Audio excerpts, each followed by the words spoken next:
দর্শক আসসালামু আলাইকুম। কানাডা থেকে সাকিব স্বাগত জানাচ্ছি। আহ, গতকালকে কানাডার টরন্টো স্টারের একটি নিউজ, সেই নিউজটা নিয়ে একটু কথা বলবো এবং এর ইম্প্যাক্ট কি হতে পারে সেটা নিয়ে একটু কথা বলবো।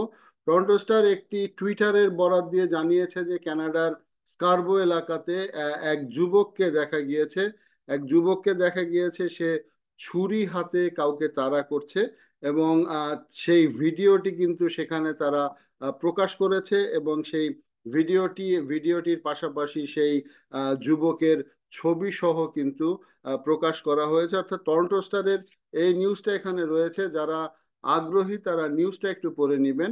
এর পাশাপাশি তাদের যে টুইটার রয়েছে, সেই টুইটারে কিন্তু একটি ভিডিও পোস্ট করেছে এবং আপনারা দেখতে পাচ্ছেন যে এক সেই যুবক এই ঘটনাটি ঘটিয়েছে। যুবকের দেখতে ড্রেস, চেহারা, মেকআপ, গেট আপ এগুলি দেখে হয়তো আমাদের দেশি কাউকে মনে হচ্ছে, আমাদের সাবকন্টিনেন্টের কেউ, কিন্তু এই ধরনের পাঞ্জাবিটা কিন্তু আরো স্পেসিফিক করা যায় হয়তোবা, কিন্তু আমি কোন দেশে সেটা যাচ্ছি না। তো অবস্থার দৃষ্টে মনে হচ্ছে যে সে অবশ্যই সে একজন আমাদের সাবকন্টিনেন্টের মানুষ, কিন্তু ড্রেস দেখে মনে হচ্ছে যে আর একটু কিছু। তো সেই যুবকটি গাড়িতে যাচ্ছিলেন, গাড়িতে যাওয়ার পরে আরেকটি গাড়ি থেকে তার ভিডিও নেওয়া হয় এবং আমি যদি একটু দেখাই, যে দেখেন যে ভিডিওটায় এই যুবকটি নামার পরে হাতে একটি ছুরি এবং ছুরি দিয়ে সে একজনকে আক্রমণ করার চেষ্টা করছে এবং পিছনের যে যুবকটি, আহ কালো যুবক, অর্থাৎ ব্ল্যাক ক্যানাডিয়ান বা এই ধরনের কিছু হতে পারে, তারা দুজনই আসেন, কিন্তু ছুরি হাতে কিন্তু ছিল এই যুবকটির হাতে ছুরি ছিল। সে মারার চেষ্টা করে, পরবর্তী সময়ে হয়তো ওই পিছনের যে যুবকটি সে তাকে বলে যে তুমি চলে এসো, এবং আসার বলার পরে সে গাড়িতে চলে যায় এবং যিনি ভিডিওটি ধারণ করছিলেন তিনি বলছেন যে তিনি পুলিশকে কল করেছেন, পুলিশ আসছে, তুমি থামো, তুমি না থামলে পরে তোমার জন্য সমস্যা হবে। তো এরপরে পুলিশ যেটা জানিয়েছে যে পুলিশ গাড়িটি আইডেন্টিফাই করেছে কার গাড়ি এবং গাড়িটি কোত্থেকে এসছে, আর বিস্তারিত কিছু জানায়নি। তো এই হচ্ছে মূল ঘটনা। ঘটনাটি খুব সম্ভবত ঈদের দিন হবে। ঈদের আনন্দ তারা করছিলেন, কিন্তু এই ধরনের ছুরি হাতে কিন্তু ঈদের আনন্দ করছিলেন। তো ছুরি নিয়ে হয়তো আপনি চলতে পারেন কানাডাতে, যদি আপনি দোকান থেকে কিনে নিয়ে আসেন আপনি চললেন, কিন্তু যখনই আপনি এই ছুরিটা কারো দিকে তাক করবেন তখন সেটা কিন্তু অ্যাটেম্প টু মার্ডার হয়ে যাবে। তখন সেটা নিশ্চিতভাবে অ্যাটেম্প টু মার্ডার হবে। এবং আমি জানি না যিনি এই দেশি স্টুডেন্টটি দেশি ভাই হবে। পাঞ্জাবি স্টাইলটা দেখে মনে হয় যে আরো স্পেসিফিক কোন দেশি।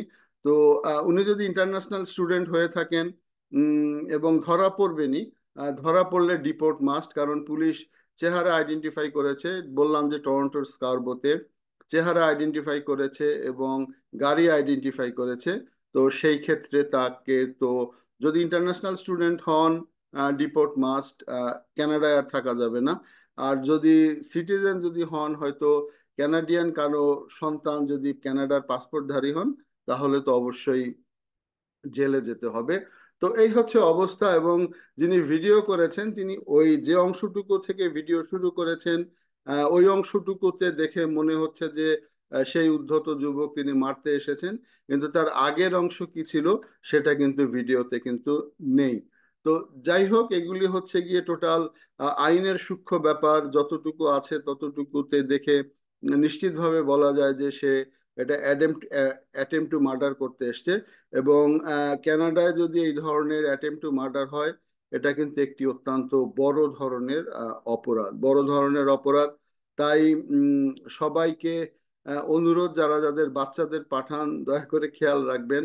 আর বাচ্চারা যারা দেখছেন মনে রাখবেন যে এটা কানাডায়, এখানে হয়তো এখন এই মুহূর্তে অনেকেই আছেন যারা বাংলাদেশে ক্ষমতার এক্সারসাইজ করেছেন, পাওয়ার এক্সারসাইজ করেছেন, হয়তো ধরাকে সরা জ্ঞান বাংলাদেশে করেননি, কিন্তু এই জায়গায় কিন্তু বিষয়টা আহ, সেই রকম না। আপনি যারই সন্তান হন না কেন, আপনি যারই বড় ভাইয়ের ছোট ভাই হন না কেন, এগুলো কিন্তু কোনো মেক সেন্স করে না।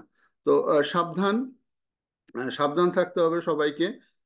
এবং ডিপোর্ট হবেন। আরেকটি বিষয় একটু বলি, যে যারা গাড়ি ব্যবহার করেন, যেমন এই গাড়িটির নাম্বার প্লেট যার নাম্বার প্লেট, যার নামে গাড়ির লাইসেন্স করা, সে যদি অপরাধ নাও করে থাকেন, সেও কিন্তু কোনো না কোনো ভাবে ফাঁসবেন।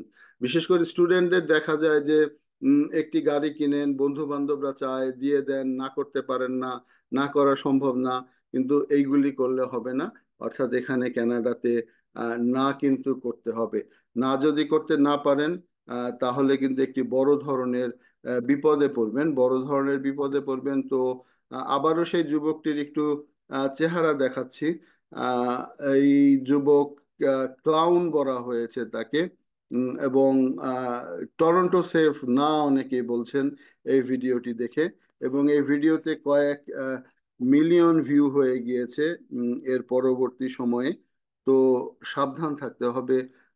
এবং এই ধরনের ছুরি হাতে কানাডার মতো একটি রাস্তায়, হয়তো ঈদের দিনই হবে, রাস্তায় এই ধরনের তাফালিং করা কিন্তু ভালো কথা না। মনে রাখবেন যে বাংলাদেশে আপনার পরিবার হয়তো পাওয়ার এক্সারসাইজ করে এসেছে। আহ, আহ, হয়তো আহ, অনেকেরই সাঙ্গপাঙ্গরা এখন এখানে আছেন, আহ, অনেক অবৈধভাবে ইনকাম করেছেন, কিন্তু কাউকে কিছু বলতে হয়নি। এখানে কিন্তু বলতে হবে। আশা করি সাবধানে থাকবেন। বিশেষ করে অভিভাবক যারা আছেন, সন্তানদেরকে পাঠানোর আগে চিন্তা ভাবনা করে পাঠাতে হবে। এবং যদি কানাডা সম্বন্ধে হোমওয়ার্ক করা না থাকে, তাহলে কিন্তু ভবিষ্যতে অনেক পস্তাতে হবে। তো আশা করি বুঝতে পেরেছেন কি টাচ দিতে চেয়েছি, বুঝতে পেরেছেন। ভবিষ্যতে নতুন কোনো বিষয় নিয়ে দেখা হবে। সে পর্যন্ত ভালো থাকবেন। আসসালামু আলাইকুম।